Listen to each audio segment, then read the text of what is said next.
Muy buenas tardes, mis queridos alumnos de Teoría y Política Económica.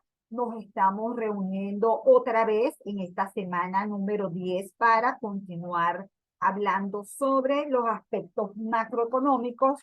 Hemos trabajado ya todo el tema uno que tiene que ver con ese contexto general de lo que es la macroeconomía, y ahora estamos en el tema número 2, donde es importante hacer ahora un camino más profundo, profundizar, entender mejor todo lo que está relacionado con la variable PIB, porque es la variable fundamental, ya que cuantifica toda la producción y el ingreso de la economía, y precisamente con esa producción y ese ingreso es que los individuos de la sociedad podemos hacer dos grandes cosas. Una, consumir, es decir, poder satisfacer nuestras necesidades, y la otra es ahorrar una parte de ese ingreso que genera la economía. Ese ahorro es importantísimo porque es la fuente para financiar la inversión. Y la inversión no es más que ese gasto que tienen que realizar las empresas para aumentar la capacidad de producción año tras año. Precisamente es eso lo que nos va a quedar claro en estas tres oportunidades en las que nos vamos a reunir en esta semana, porque vamos a seguir hablando del PIB, la forma que se calcula el PIB por los tres enfoques, haciendo énfasis sobre todo en el enfoque por el lado de la demanda, dado su relación con la política económica, y luego vamos a pasar a entender mejor el tema del crecimiento económico de largo plazo, que es lo que realmente se desarrolla asocia con el desarrollo económico. ¿Ok? Entonces, bueno, habíamos quedado en que los tres enfoques por los que se calcula el PIB, el enfoque de la producción, el enfoque del ingreso y el enfoque de la demanda. El enfoque de la producción es el enfoque central en el sentido que es allí donde se hace la sumatoria de todas las ventas de las empresas, ¿ok? Esa sumatoria de todas las ventas de las empresas representan lo que es la producción de esa empresa, y ahí nos interesa desagregar lo que pasa a niveles corrientes y a niveles constantes. Los niveles corrientes nos van a estar hablando de cuál es la evolución de la producción y de los precios, y los niveles constantes nos van a estar hablando de cuál es el indicador que nos permite saber si efectivamente en términos de volumen estamos produciendo cada vez más bienes y servicios. Decimos en términos reales porque obviamente no es que sumamos las cantidades producidas en la economía, sino que a través de una metodología que es el cuantificar la producción a precios de un año base, logramos determinar unos valores que tienen excluido el efecto de los precios y que nos permite ir sabiendo qué ha pasado con las cantidades año tras año. Sí, efectivamente ha habido un incremento o no. Por eso es que para calcular el crecimiento económico se debe aplicar la fórmula de la variación porcentual al PIB real. ¿Okay? Entonces, una cosa importante que se habíamos dejado clara en sesiones anteriores es que a esas ventas de las empresas le tenemos que restar la compra de insumos entre ellas, porque cada empresa aporta un valor determinado. Entonces, por ejemplo, la empresa que produce el trigo, su bien final es el trigo. Si nosotros después estamos viendo las ventas de una empresa que produce eh, galletas de mantequilla, pues entonces allí el producto final es la galleta de mantequilla y el aporte de él es la galleta de mantequilla, quitándole lo que fue la producción de harina, porque esa producción de harina ya la hizo otra empresa y ya se le contabilizó a esa otra empresa, ¿ok? Entonces, haciendo ese ajuste de producción menos insumos, que lo llamamos consumo intermedio, podemos obtener, repito, el verdadero bien y servicio conocido como valor agregado que está generando cada empresa. Eso es lo que hacemos a nivel de todas las empresas. Esas empresas están agrupadas en actividades económicas, es decir, que tenemos actividades que producen la actividad agrícola, la minería, la construcción, la electricidad, el agua, los comercios, la actividad gubernamental, la actividad de servicios financieros, la actividad de servicios de esparcimiento. Todo eso está tipificado, está calificado. se trabaja con una metodología común para todos los países, que es la metodología de las cuentas nacionales. Cuando obtenemos el PIB de esa forma. Luego también queremos saber cuál fue el ingreso que generó esa actividad productiva a los dueños de los factores productivos. Entonces, lo que hacemos por el lado del ingreso es cuantificar el ingreso que recibe el factor trabajo y el ingreso que recibe el factor capital. En el caso del factor trabajo, el ingreso se conoce como remuneración a los asalariados. Y en el caso del factor capital, existen dos tipos de factores, dos tipos de capital, perdón. El capital físico y el capital financiero. De manera que por el capital físico, es decir, por instalar una empresa o por tener un activo fijo, nosotros podemos recibir o dividendos en el caso de la empresa, o si tenemos un activo fijo, supóngase una maquinaria, podemos ceder su uso por un determinado tiempo y cobrar un alquiler, ¿ok? Luego del parte de los ingresos por activos financieros, pues nosotros podemos obtener ingresos por regalía. La regalía siempre va a ser ese dinero que vamos a recibir, ¿verdad? Por el uso de la tecnología, por ejemplo. Eso genera un beneficio de regalía para el dueño de la tecnología, ¿ok? Y también, por ejemplo, si el dinero lo tenemos en algún instrumento financiero como cuentas corrientes, cuentas de ahorro, depósitos a plazo, recibimos intereses por ese dinero. De manera tal que las cuentas nacionales, por el lado del ingreso, se enfocan en cuánto recibe el factor capital y todos estos tipos de ingresos de los que estamos hablando, dividendos, regalías, intereses y alquileres, los quedan cuantificados en lo que es una variable conocida como excedente de explotación. La variable remuneración a los asalariados es bastante fácil de contabilizar porque en las empresas, cuando se les pide, cuando la autoridad económica que hace el cálculo del PIB, en este caso el Banco Central, le pide los ingresos y gastos a las empresas, es decir, su estado de resultados, ahí aparece cuánto es el pago a los empleados, ¿ok? Luego, como siempre, le decimos que hay una actuación del gobierno. El gobierno cobra impuestos a la producción, como el IVA o los impuestos a los aranceles, y el gobierno también puede otorgar subsidios. Entonces, todas estas variables van a determinar el PIB por el lado del ingreso.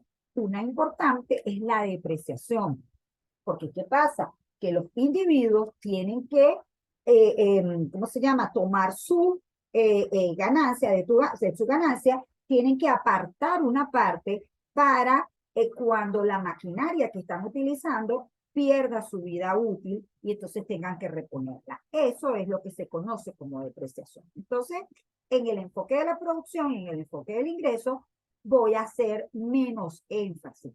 Donde sí me quiero detener es en el enfoque de la demanda, ¿ok? Porque al final el enfoque de la demanda es, una vez generado este ingreso, cómo fue gastado por las familias, el gobierno, las empresas y los extranjeros en la compra de bienes y servicios. Recordemos que al final del día, de lo que se trata es de satisfacer necesidades, ¿ok? Entonces, ¿cuáles son los componentes del lado de la demanda? Vamos a verlo con data de Venezuela para el año 2007 y el año 2018. Por un lado, tenemos el PIB, ¿ok? Que, repito, es calculado por el lado de la producción y por el lado del ingreso. Y luego vamos a calcular la demanda agregada. Y para calcular la demanda agregada, la primera variable es el consumo, es decir, el gasto que hacen las familias en bienes y servicios. Esto generalmente se recoge a través de encuestas, ¿ok? Por otro lado, tenemos el gasto del gobierno por la actividad que hace el gobierno de proveer bienes públicos, ¿ok? Y la parte de la redistribución de la renta, en fin, el manejo del ingreso y del gasto público. El gobierno es un actor importante del lado de la demanda agregada, porque entonces el gobierno contrata mano de obra, compra bienes insumos para poder realizar su actividad.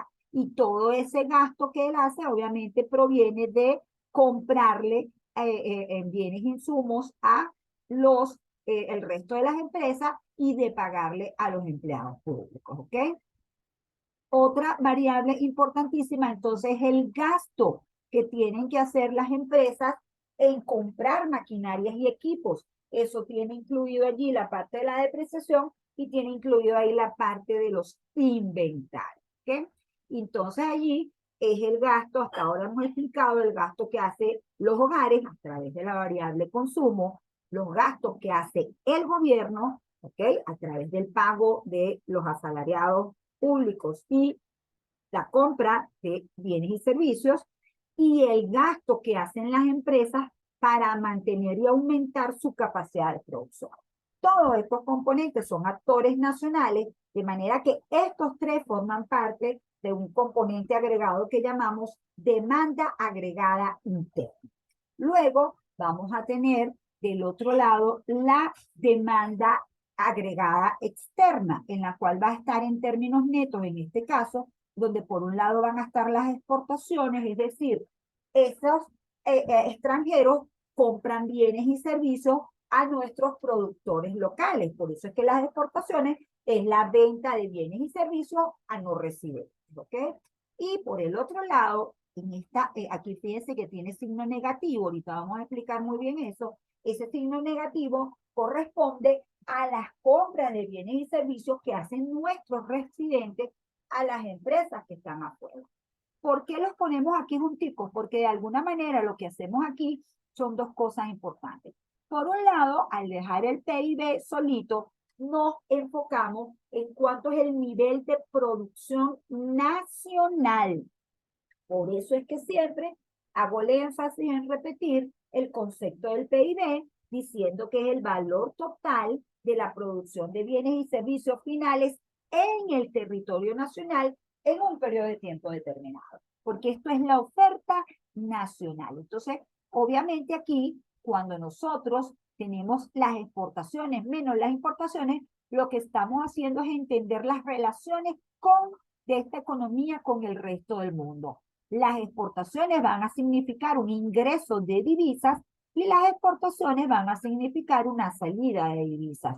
Entonces, cuando yo neteo esto, es decir, cuando las exportaciones le resto las importaciones, esto me puede dar un superávit comercial en el cual es más el dinero que yo recibo por las exportaciones que el que pago por las importaciones, o puede resultarme deficitaria la balanza comercial, porque entonces es más lo que yo le compro al exterior que lo que yo recibo del exterior. Entonces, estos componentes son importantísimos, porque además a la hora de aplicar política económica, tanto la política fiscal como la política monetaria, al final sobre las variables que quieren influir son sobre el consumo, el gasto y la inversión. Y cuando yo aplico la política cambiaria, que no es más que el manejo del tipo de cambio, yo a quien quiero modificar es a la conducta, a los valores que se están obteniendo de exportaciones y de importación.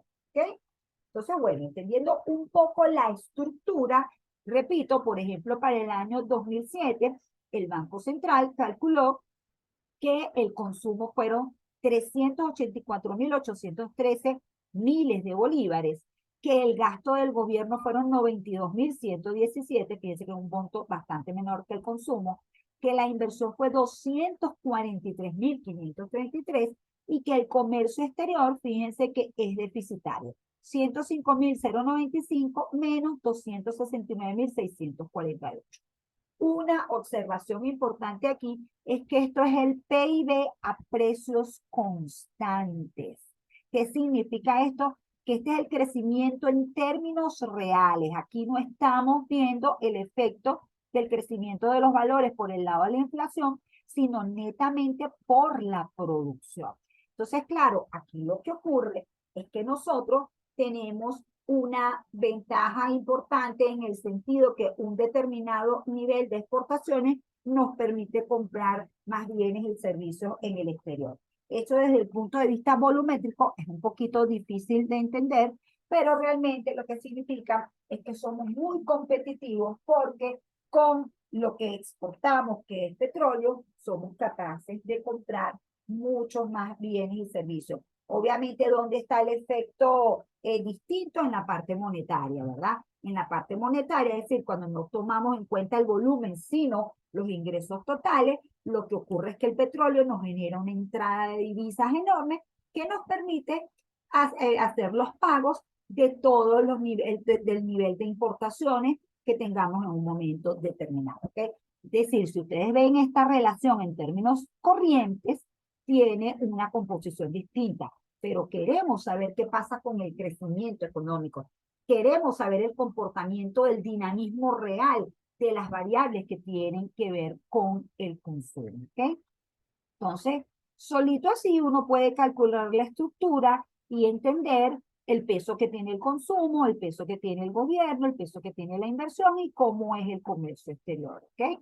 Una forma de tener mayor información es, por ejemplo, compararlo con otro año. Entonces, por eso les coloco el PIB del año 2018, también en términos constantes, y entonces ahora el consumo es 216.155, el gasto del gobierno 81.611, la inversión 16.301, el comercio 58.092 y las exportaciones y las importaciones 56.759. Fíjense que si yo totalizo los valores que están en esta fórmula, el PIB del año 2017 me da 555.910, en tanto que el PIB del año 2018 nos da un número mucho más pequeño, 315.400. Ya esto nos da cuenta de la reducción tremenda que tiene el valor del PIB, ¿ok? Y cuando nos vamos a la parte de adentro a entender qué pasó, fíjense que, por ejemplo, si vemos el consumo, ciertamente el consumo se reduce dramáticamente, ¿ok? Y el componente que realmente se va al pique es la inversión.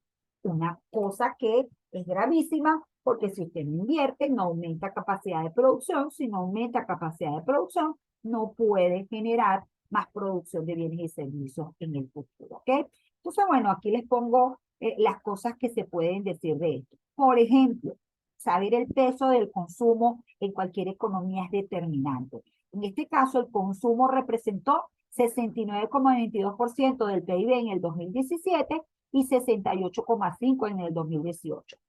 Es lógico que el consumo tenga un peso tan grande porque recuerden que al final de lo que se trata es de poder satisfacer necesidades y para eso necesitamos comprar bienes y servicios, ¿ok? Vean lo que pasa con el componente de la inversión. La inversión que representaba 43,8% del PIB, ahora en el 2018 apenas representaba el 18,4%. Entonces, eso perjudica nuestra capacidad de consumir en el futuro. ¿Por qué? Porque no estamos invirtiendo, no estamos aumentando capacidad de producción, no vamos a lograr que siga creciendo el PIB, que siga creciendo la mano de obra contratada y entonces esa economía obviamente va a sufrir, las personas que viven en esa economía van a sufrir una pérdida de calidad de vida importante, ¿okay? Que es lo que obviamente nos ha pasado a nosotros. Si vemos la parte del gobierno, el gobierno mantiene un peso mayor ahora, ¿ok? En el caso de la balanza comercial, es decir, X menos M, vemos que es deficitaria, ¿sí? En el año 2007, repito, era una posición muy buena a nivel internacional porque eso significaba que teníamos una capacidad de importar tremenda y en el año 2018 es de hecho superavitaria y apenas 1.333. Fíjense que las importaciones que tienen un componente de 20% de bienes finales, como un 50% de bienes intermedios, es decir, de insumos que utilizan las empresas para producir, y alrededor el resto del porcentaje, algo del 25% de bienes de capital, porque la empresa, la industria venezolana no produce maquinaria y equipos, esos son compras importantes que apuntalan el PIB. Es decir, que esta caída de las importaciones tan dramáticas, contrario a lo que la gente piensa, que es que le hemos dejado de comprar bienes y servicios al resto del mundo, pues realmente el consumo de bienes y servicios finales no era tanto, Y lo que ha pasado es que ni compras maquinarias y equipos importadas, ni compras insumos. Entonces, realmente el descenso de las importaciones es sumamente grave. Y obviamente de lo que se trata, repito, no nos ayuda a verlo aquí en términos volumétricos, es de que contamos siempre con un ingreso impulsado por la riqueza petrolera, por los fuertes ingresos que produce el petróleo y que nos permite tener una capacidad de importar elevada. Obviamente todo eso mermado por toda la situación que tenemos. De hecho, fíjense lo que les coloco aquí. Ello indica cómo a precios constantes las importaciones se contrajeron 4,7 veces en 11 años. Estoy resaltando esta caída tan tremenda que está aquí. El PIB del 2018 se redujo a más de la mitad del valor del año 2007. ¿Eh? Aquí lo ven. O un poco menos de la mitad, la verdad. Del 2018 se redujo a más de la mitad. 550, no, sí, es que esto es casi 600, ¿sí? Es más de la mitad, perfecto. Me hizo dudar un poquito de los picos, pero fíjense lo alto. Esto es prácticamente 600.000, ¿ok? Venezuela sigue siendo una economía abierta, con un 36% del peso del comercio exterior, pero este porcentaje se ha reducido hacia la mitad con relación a lo que era en el 2007. O sea, un país que tiene la ventaja de tener un bien que es tan cotizado a nivel internacional, pues es bastante lógico que sea una economía muy abierta. ¿Cómo se mide el grado de apertura de la economía? Se suman las exportaciones más las importaciones y se dividen entre el PIB. Entonces es el coeficiente que se saca. Eso daba 67% del PIB en el 2007, es decir, una economía súper abierta. Y todos sabemos lo importante que es para la economía nacional lo que ocurre en su sector externo, lo que ocurre en sus relaciones con los no residentes y obviamente todo esto enfocado al mercado petrolero. Y lo que ha ocurrido es que seguimos siendo una economía abierta porque las economías son abiertas cuando el porcentaje es mayor del 15%, ¿ok?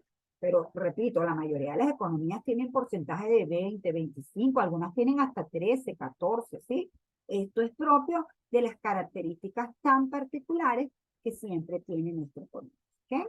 Entonces, bueno, una forma interesante de entender cómo es esta relación del PIB por el lado de la oferta y el PIB por el lado de la demanda, es viendo el enfoque de la oferta agregada y la demanda agregada. Entonces, esto ya es con cifras de Venezuela, otra vez el año 2007 y el año 2018, y podemos observar cómo cuando hablamos de oferta global, de oferta total, en este caso a nivel contable, nos referimos a la suma del Producto Interno Bruto y las importaciones de bienes y servicios aquí salen de manera positiva, es decir, están incorporadas de este lado de la ecuación. ¿Por qué? Porque obviamente esa es la oferta total que permite consumir, invertir, gastar al gobierno. ¿Me explico? O sea, ese es el componente total. Y fíjense que las importaciones o la oferta importada es bastante alta, ¿sí? Si se nos damos cuenta, las importaciones eran el 32,7% de toda la oferta de bienes y servicios de la economía y el Producto Interno Bruto, que es la oferta nacional, era el 67,3%. Importante saber también que a nivel de las grandes desagregaciones tenemos el PIB desagregado en petrolero, no petrolero, los derechos de importación y los impuestos netos de los productos. Si ven el PIB petrolero, aquí era el 8,3% del PIB total, mientras que el no petrolero es el 51,1%.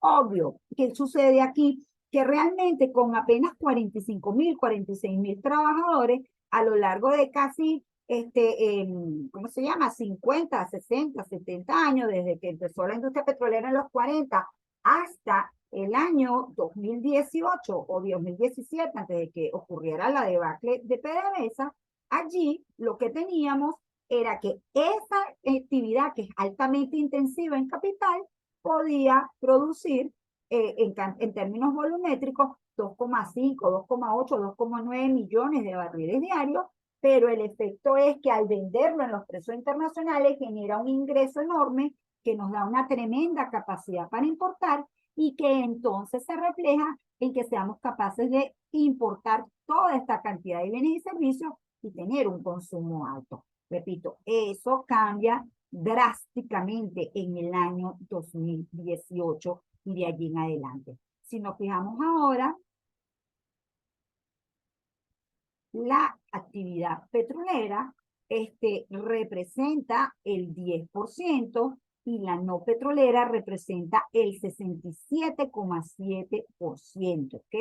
Obviamente se han reducido dramáticamente los derechos de importación y las importaciones en líneas generales. Fíjense que ahora las importaciones ya no tenemos los ingresos fiscales petroleros y las divisas que nos permite el petróleo, ya no podemos importar el mismo nivel de importaciones y entonces ahora tenemos apenas 15,3 como porcentaje y 84,7% del PIB. O sea que realmente esta economía está cambiando a una economía donde es el sector no petrolero el que está generando una mayor actividad. Todavía el petróleo tiene mucha influencia, ¿ok? Y además nos hemos convertido, les he hecho ese énfasis en varias oportunidades, en apenas el 25% del tamaño de la economía que éramos en el año 2013, ¿ok? Eso lo ven en los resultados de la oferta. Si ven el PIB, ven la caída del 43%. Si ven la caída de la oferta total, es mucho más acentuado porque obviamente la caída en las importaciones es tremenda. ¿Okay? Esta es la variación porcentual. Recuerden, por favor, que siempre la variación porcentual va a ser el valor final, el más reciente, entre el valor inicial, que es el del año anterior, por 100 menos 100. Eso le va a dar esto que está aquí.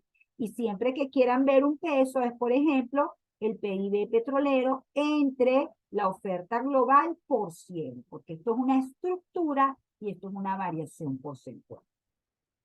Si nos vamos del lado de la demanda agregada, se van a dar cuenta que son los mismos montos.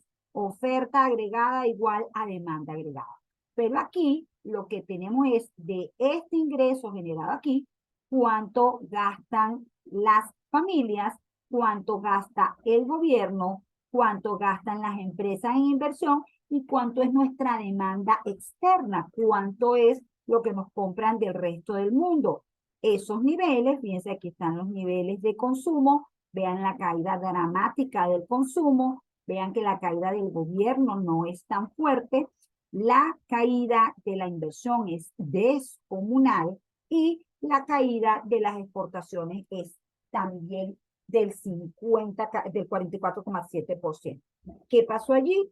De esos niveles de producción en barriles diarios, que eran de 2,5, 2,4, llegó a ser 2,3, pues a partir del 2018 llegó a caer a 500.000 apenas, es decir, 2,6, 2,5, 2,4 contra 0,5. Entonces, esta caída fue lo que generó un cambio estructural en la economía. Entonces, es muy importante desde el punto de vista macroeconómico entender la estructura de un país y desde el lado de la política fiscal, repito, siempre que nosotros del lado de la política fiscal, las autoridades económicas quieran dar un impulso a la economía, van a impulsar la demanda agregada interna, van a impulsar básicamente el consumo, el gobierno va a tratar de gastar más, va a generar proyectos de inversión para poder gastar más y si es un ambiente que es favorable porque los consumidores y las empresas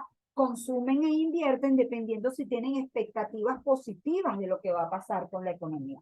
Si es así, consumen e invierten más, eso significa que las empresas venden más y se ponen a activarse otra vez, se dan cuenta cuando están vendiendo más que se les están agotando sus existencias y que tienen que producir más. Entonces, el enfoque, el esfuerzo productivo siempre del lado de las empresas, ¿sí? El estímulo para producir, obviamente del lado de la demanda, porque si la empresa se da cuenta que su mercancía se está quedando fría, no produce.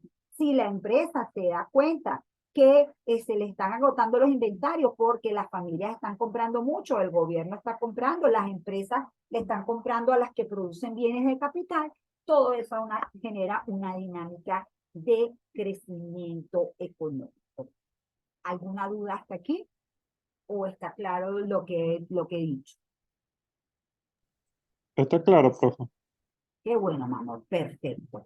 Entonces, bueno, lo que sigue ahora es pasar de ese PIB, ¿ok? Ya inclusive les había enseñado el tema de los tres enfoques, pero lo que me interesa ahora es hablar de cómo ese PIB, que es esa producción de bienes y servicios en el territorio nacional en un periodo determinado, pasamos a una variable que se llama ingreso nacional disponible, ¿ok?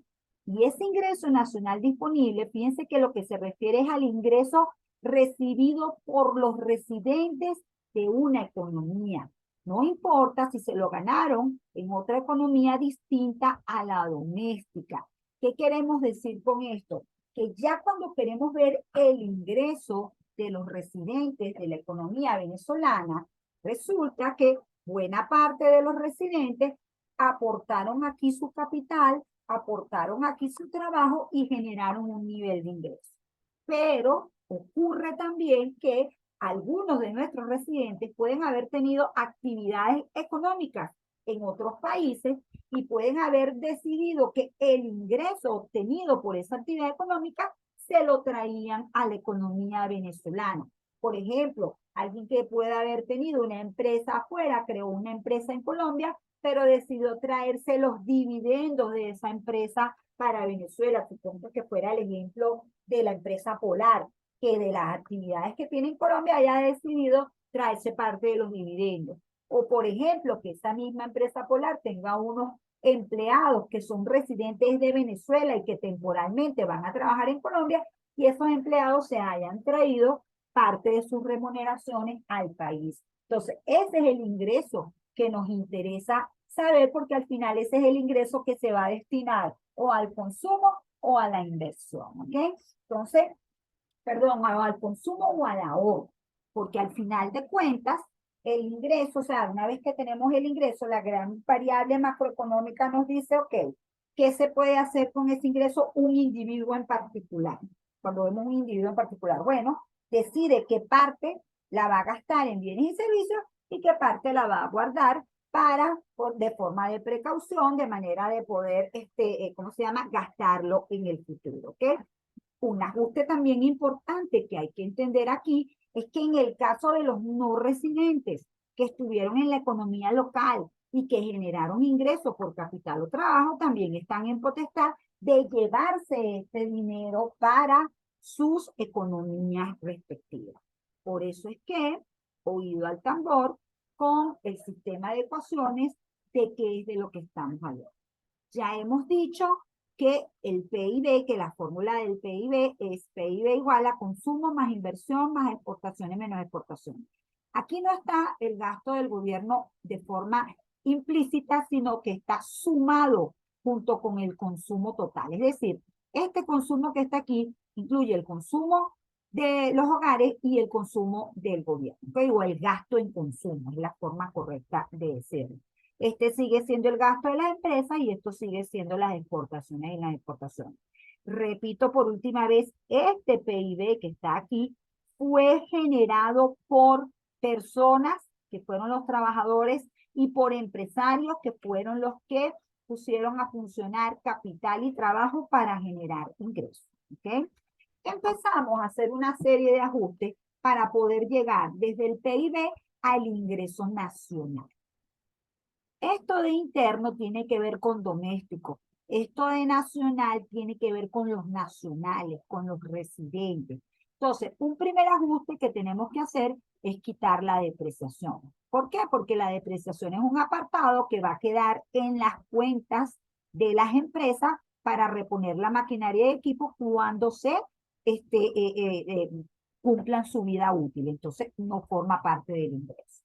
Luego, lo que tenemos que hacer es hacer las compensaciones de las que les digo.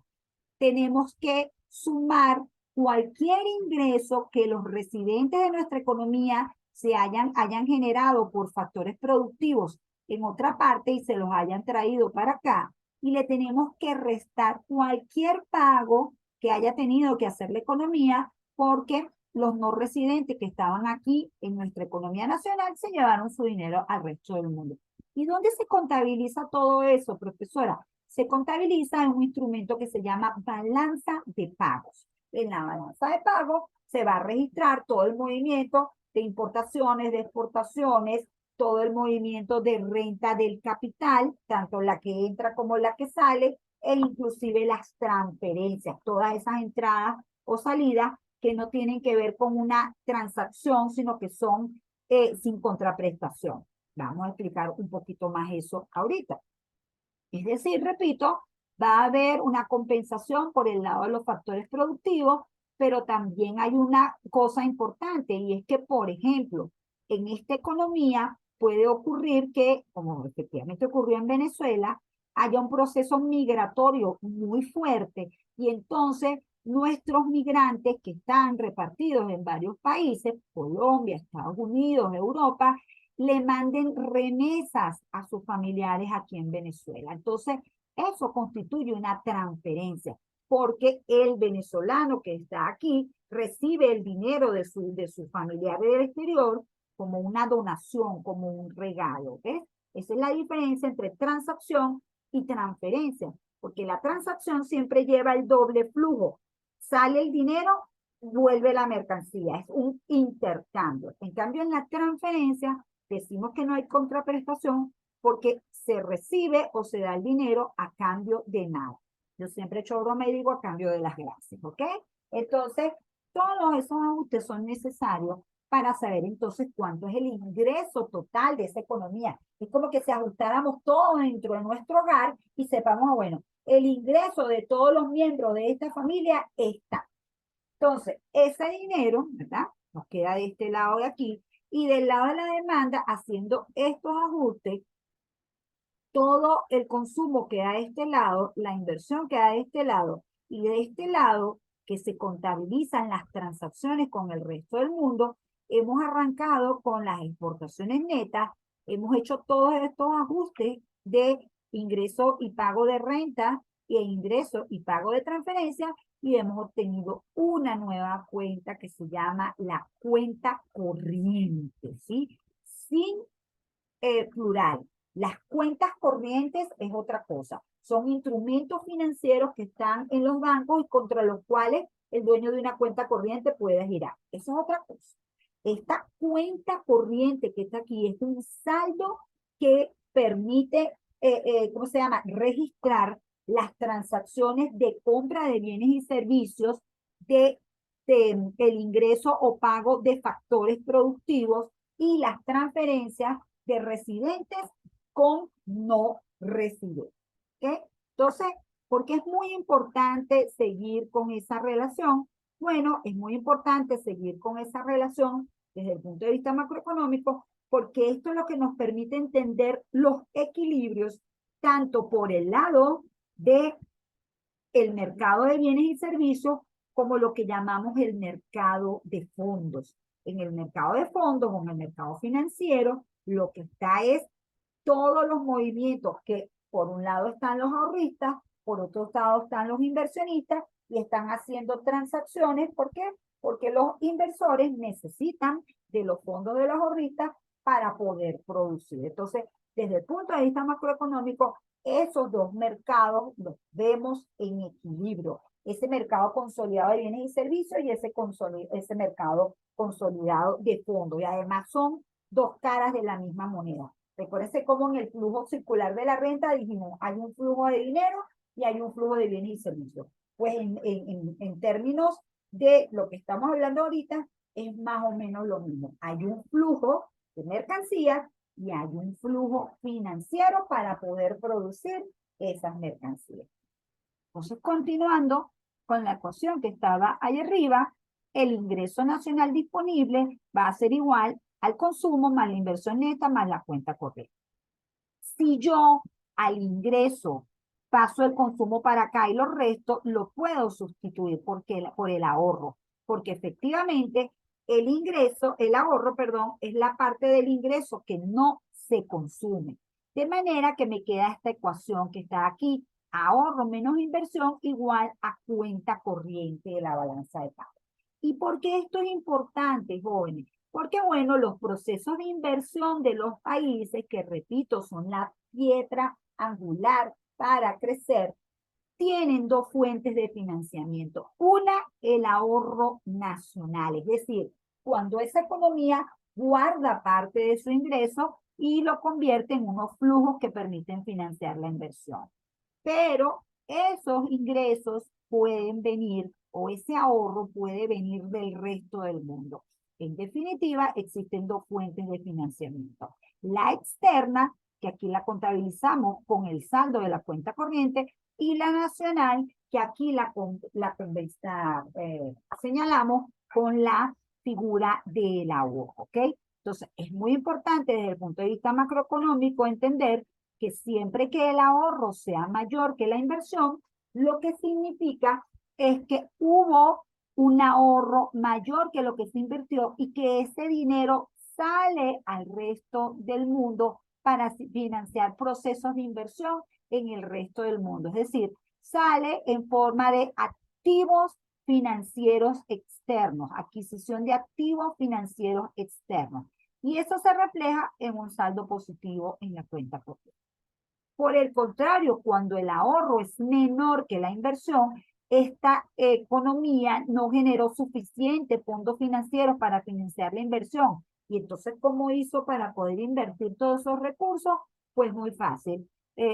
Recibió recursos del resto del mundo. Entonces, aquí fueron más bien los no residentes los que trajeron recursos al resto del mundo. Entonces, para nosotros los economistas, es importante, repito, por un lado entender lo que pasa con la oferta y la demanda agregada y por el otro entender lo que pasa con la inversión y con el ahorro nacional y el ahorro externo, ¿ok?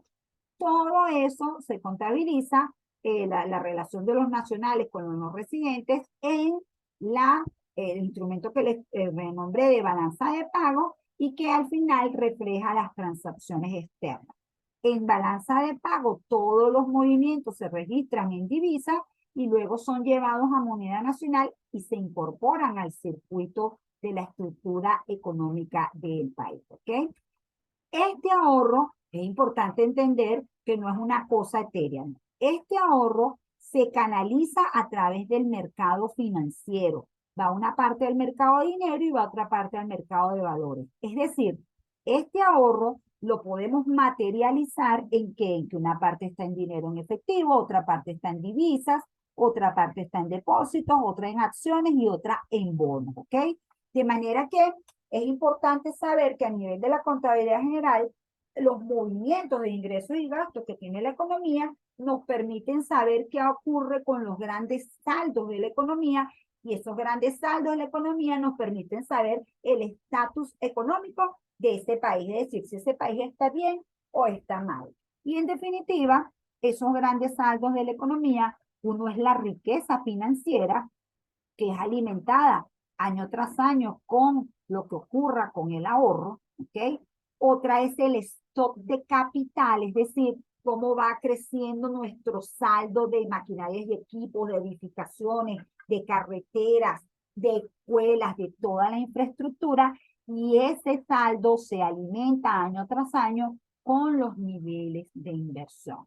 Recordando siempre que dentro de la función de producción, la única forma de crecer es que seamos capaces de aumentar el stock de capital y que para aumentar el stock de capital debemos invertir, ¿ok? Obviamente el factor trabajo también lo deseable es que se prepare año tras año. Y finalmente tenemos una forma de medir cómo está esta economía con respecto a sus activos financieros y pasivos internacionales. Y eso se mide a través de la posición de inversión internacional, ¿ok? Entonces, resumiendo, de verdad que a mí siempre me gusta dar la visión completa.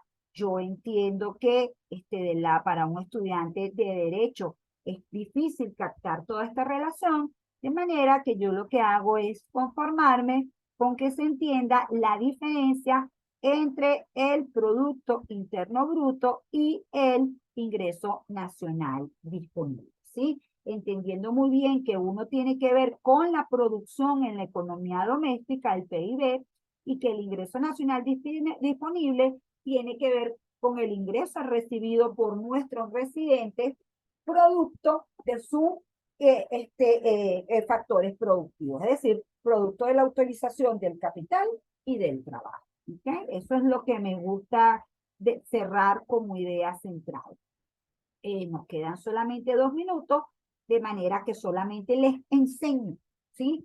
Ahora el flujo circular de la renta, del cual ya hemos hablado, con las ecuaciones que permiten determinar todas las variables importantes en cada uno de los sectores.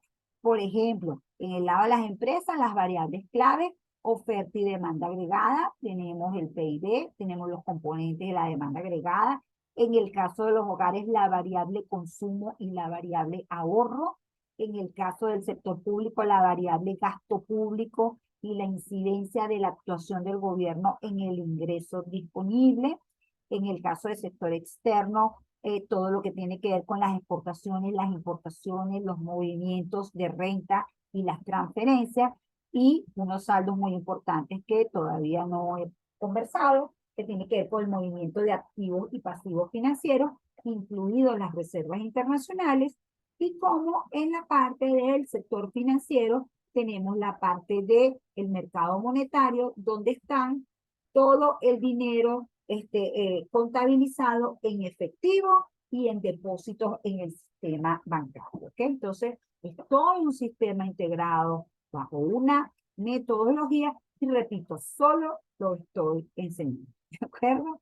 Entonces, bueno, lo vamos a dejar hasta aquí y a la segunda hora vamos a entrar con el tema del crecimiento económico. Es decir, seguimos hablando del PIB, pero ahora con el enfoque del impacto que tiene para la calidad de vida de los ciudadanos. Entonces, nos vemos en la segunda hora.